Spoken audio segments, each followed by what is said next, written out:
Bismillahirrahmanirrahim. Bangunan kesadaran diri. Langit terbentang menghalang. Taman tak bertepi. Terhampar aneka ragam pengetahuan. Berbeda-beda, namun tersusun dalam keteraturan yang sunyi. Seolah ada tangan tak terlihat yang merangkainya menjadi satu. Taman kehidupan yang tidak hanya untuk dilihat, tetapi untuk dipahami. Pengetahuan bukan sekadar isi kepala. Ia adalah jalan yang membuka jiwa dan perlahan membangunkan kesadaran. Kesadaran tentang diri, tentang lingkungan, tentang peran yang tak selalu terlihat. Namun, perjalanan ini tidak berhenti pada satu pertanyaan. Bukan hanya apa dan siapa. Dan di titik itu, Allah telah menjawab pertanyaan paling mendasar tentang siapa kita. Sebagaimana dinyatakan dalam firman-Nya dalam surat As-Sajdah ayat 7 sampai dengan 9. Dia yang memperindah segala sesuatu yang Dia ciptakan dan memulai penciptaan manusia dari unsur tanah, kemudian menjadikan keturunannya dari saripati air yang hina, lalu menyempurnakannya dan meniupkan ruh ke dalamnya, dan menjadikan pendengaran, penglihatan, serta hati nurani. Namun sedikit sekali manusia bersyukur. Dari sinilah terbuka satu pemahaman bahwa manusia tidak dibangun oleh satu dimensi, tetapi oleh 3 lapisan yang menyatu. Jasmaniah yang tampak, ruhiyah yang menggerakkan, dan ilahiyah yang memberi arah. Mereka berpadu menjadi satu kesatuan utuh, melahirkan sesuatu yang paling berharga, kesadaran. Kesadaran tentang siapa diri ini, tentang peran yang harus dijalankan, tentang perjalanan yang tidak pernah berhenti. Dari kecil menjadi besar, dari lemah menjadi kuat, dari tidak tahu menjadi mengerti. Hidup ini bukan garis lurus. Ia adalah perjalanan dengan terminal-terminal kecil yang masing-masing membentuk peradaban. Peradaban manusia yang terus tumbuh menuju satu cita, ummatan wasaton. Kesadaran itu tidak datang sekaligus. Ia tumbuh perlahan dan harus terus ditingkatkan, karena di dalamnya tersimpan satu bentuk ibadah, syukur. Bukan sekedar ucapan, tetapi kemampuan untuk memanfaatkan potensi dengan sadar, dengan terencana. Syukur yang diwujudkan dalam tindakan.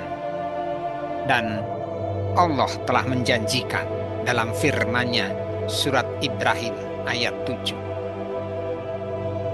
Jika kamu bersyukur, niscaya aku akan menambah nikmat kepadamu. Sebuah janji yang tidak pernah ingkar. Dan dari sanalah perubahan demi perubahan terjadi.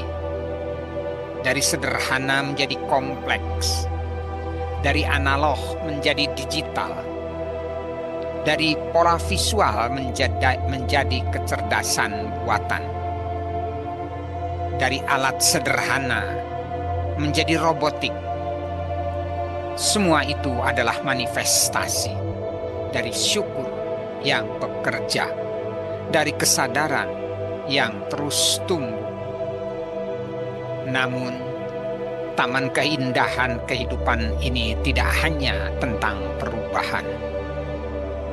Ia juga tentang kompetisi dan kooperasi, tentang keunggulan yang tersebar di setiap sisi, keunggulan yang tidak parsial, tetapi menyeluruh, holistik, kafah, taat azas dan universal. Keunggulan yang diukur bukan hanya dari capaian, tetapi dari kemanfaatan dan nilai kebaikan yang terus ditanam dan dipanen oleh generasi yang datang silih berganti. Sebagaimana diingatkan dalam firman-Nya surat Al-Imran ayat 109-110, bahwa manusia dipanggil menjadi umat terbaik yang menyeru pada kebaikan dan mencegah kemungkaran, semua dilandasi kepatuhan padanya. Namun semua itu tidak berdiri tanpa dasar. Ada sesuatu yang menopang semuanya. Peraturan. Peraturan bukan sekadar batas. Ia adalah pilar yang menjaga bangunan kehidupan, melindungi dari kebodohan, dari keinginan yang menyesatkan.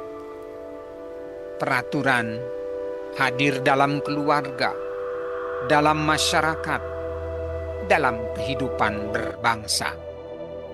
Ia membentuk struktur seperti dinding, seperti atap yang menaungi perjalanan manusia. Namun pilar tidak akan berdiri tanpa fondasi. Dan fondasi itu adalah keyakinan.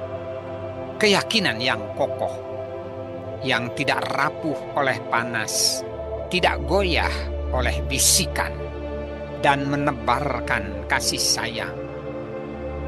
Ia tidak hanya melahirkan kebenaran, tetapi juga kebaikan, dan melindungi dari keburukan. Semua berakar pada satu hal, tauhidullah. Dan pada akhirnya, perjalanan ini tidak hanya membawa kita memahami dunia, tetapi juga mengingatkan kita bahwa setiap langkah, setiap pilihan, setiap potensi akan kembali untuk dipertanggungjawabkan di hadapannya. Maka mungkin di tengah luasnya taman kehidupan ini, pertanyaan itu kembali datang. Bukan lagi tentang apa yang kita ketahui, tetapi sejauh mana kita menyadari dan bagaimana kita membangun diri dalam bangunan yang utuh, yang diam-diam sedang kita dirikan sepanjang hidup ini dalam sunyi.